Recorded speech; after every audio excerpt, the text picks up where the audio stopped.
Hey guys, I'm here outside of Centrelink's office and I'm recording a video blog of attempting to sort out my life. I pissed away about 4 good years of my life as a social justice warrior. I was one of those annoying assholes telling people what to do while not having any control over my own life, you know? I was like, oh, we need to restructure the economy. Okay, it's corrupt.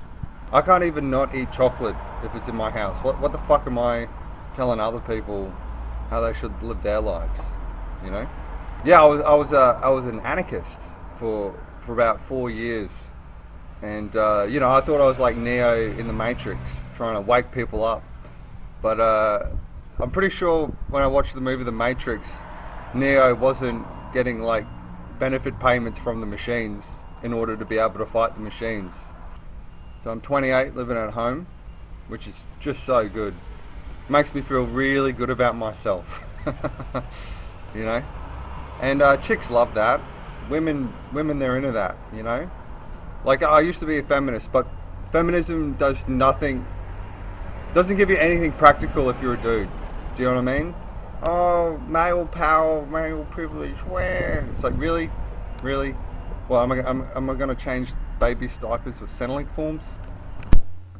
So I'm doing the Sydney Fringe Festival in September, and I'm preparing for that and trying to get my life more organised. So I don't have a job right now, so I should be working at least 6 hours a day on my comedy, rather than the 4 years I spent on Centrelink telling other people how they should live their lives. But in order to do that, I need to quit pot. When it comes to cannabis, I'm pro-choice. Right? The way I feel about drugs is the same way I feel about abortion. And that I'm pro-abortion, but I don't think it's a good idea to have an abortion every day. You know, and then wake up every morning just hoping to have an abortion so you can distract yourself from the pain and the burden of responsibility, and then eventually you have so many abortions you don't have any money, and then you have to borrow other people's money so that you can go have an abortion. That's how I feel about drugs. It's the same way I feel about abortion. You know, cannabis is a painkiller. It's a painkiller, you know, and when you have so much things to do in order to make your life livable, in order to live up to your own ideals, there's a lot of pressure. There's just so much responsibility I have to do to reorientate my life, and it makes me want to smoke pot. You know how like animals, like a rabbit, will be scared of like a lion, and there's 3 things you do when you're scared. There's fight, flight, or freeze.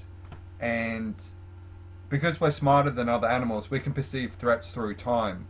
So that lion is that due date that's coming up, you know, and then you're there, and you know you can't necessarily fight it or run away from it, so you kind of freeze and you're just stuck there like a cow on a train tracks, just looking at the train coming, and then you just like pull out your bong and just like rip a cone as the train is like hurtling towards you. And I think pot allows you to feel good and eliminate the anxiety. Like a lot of people go, oh, pot's good, it gets rid of your anxiety.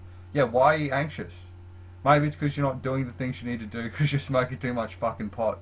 Like I have this friend who, you know, he's a nice guy, he means well, but he had the lease in a house, in a share house, and he kind of just spent all the rent money and really fucked over the other share house people, and he was a chronic stoner. And I think he was a good person, but I think he had intentions to pay it back, but pot allowed him to sort of procrastinate as the problems were getting bigger and bigger and bigger. And you know, like a lot of stoners, he was all pie in the sky, like, oh, I'm going to do this and that, and feeling good about the things he hasn't even done yet.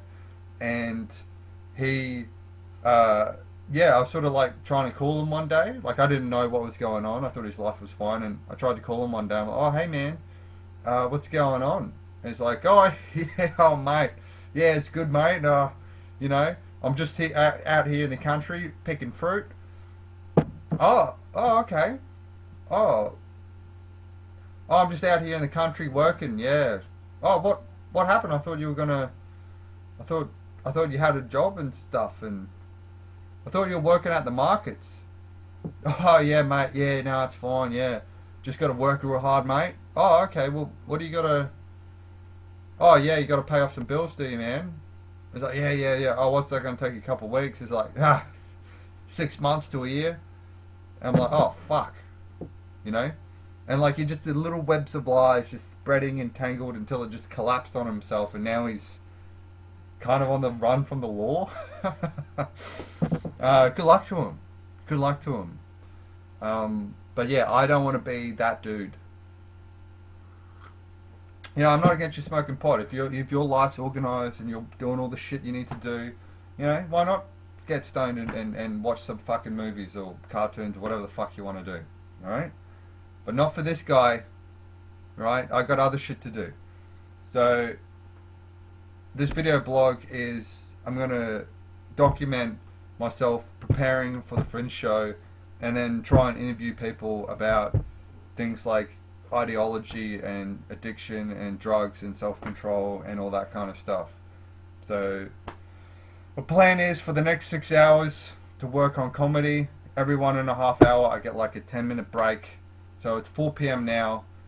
Yes, I was at Centrelink in the morning, and then I played video games for about 2 hours, because it's a hell of a lot easier to win at video games than it is at life. And so let's see how I go. Well, basically what happened is did about 4.5 hours of writing instead of 6. Got distracted for a bit and played like half an hour of video games, just randomly walking by the computer, and the old neurons fire up and they go, oh, there's pleasure. Let's go to that. Let's go to that. Let's live in the moment. Live in the moment. No, don't live in the moment. You know, there's this guy called Jordan Peterson who's the dad I never had. And he's a psychology professor, and he has some amazing shit to say. And he does a lecture on the psychological significance of the biblical stories. And, you know, the whole Abraham, like, wanting to sacrifice his kid, that, you know, that psychotic episode that, you know, you would expect to hear from someone on a meth psychosis rather than the foundation for Western civilization. But basically the psychological significance of sacrifice is the idea that you sacrifice something now, so further in time the universe or reality or God will bless you if you make the right sacrifices. And you know, the Aztecs did that.